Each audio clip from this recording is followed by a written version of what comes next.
தொழுகை என்பது மிக முக்கியமான ஒரு இபாதத். இஸ்லாத்தின் ஐம்பெரும் தூண்களில் ஒன்று தொழுகை.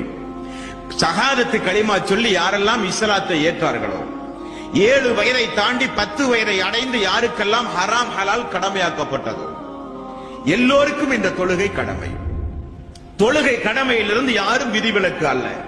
மாதவிலக்கு பெண்கள் தொழுகையிலிருந்து விதிவிலக்கு, பைத்தியக்காரர்கள் தொழுகையிலிருந்து விதிவிலக்கு, பிரசவ பெண்கள் தொழுகையிலிருந்து விதிவிலக்கு.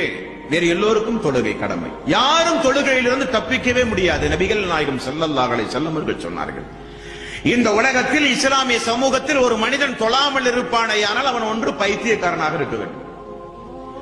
இந்த உலகத்தில் இஸ்லாமிய சமூகத்தில் பெண்கள் தொழாதவர்களாக இருக்க வேண்டுமானால் காலமெல்லாம் அவர்கள் விதிவிலக்குடைய பெண்களாக இருக்க வேண்டும். இஸ்லாமிய சமூகத்தில் தொழுகை கடமை. ரசூல் ஸல்லல்லாஹு அலைஹி வஸல்லம் அவர்கள் எல்லா நிலைகளிலும் அந்த தொழுகையை நீங்கள் பேணியாக வேண்டும் என்றார்கள். ஆகவே தொழுகையை விட்டுவிட்டு அதே நிலையில் நாம் மரணித்தால் மறுமை நாளில் ஃபிரௌனோடு இருப்போம்.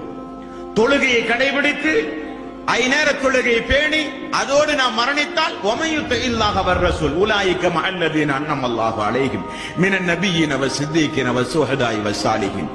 அல்லாஹ்வுக்கு கட்டுப்பட்டு தூதருக்கு கட்டுப்பட்டு ஈமான் கொண்டு சாலிகான நற்கர்மங்கள் செய்யும் போது நபிமார்களோடு சொர்க்கத்தில் இருக்கலாம். அனஸ் ரலியல்லாஹு அன்ஹு அவர்கள்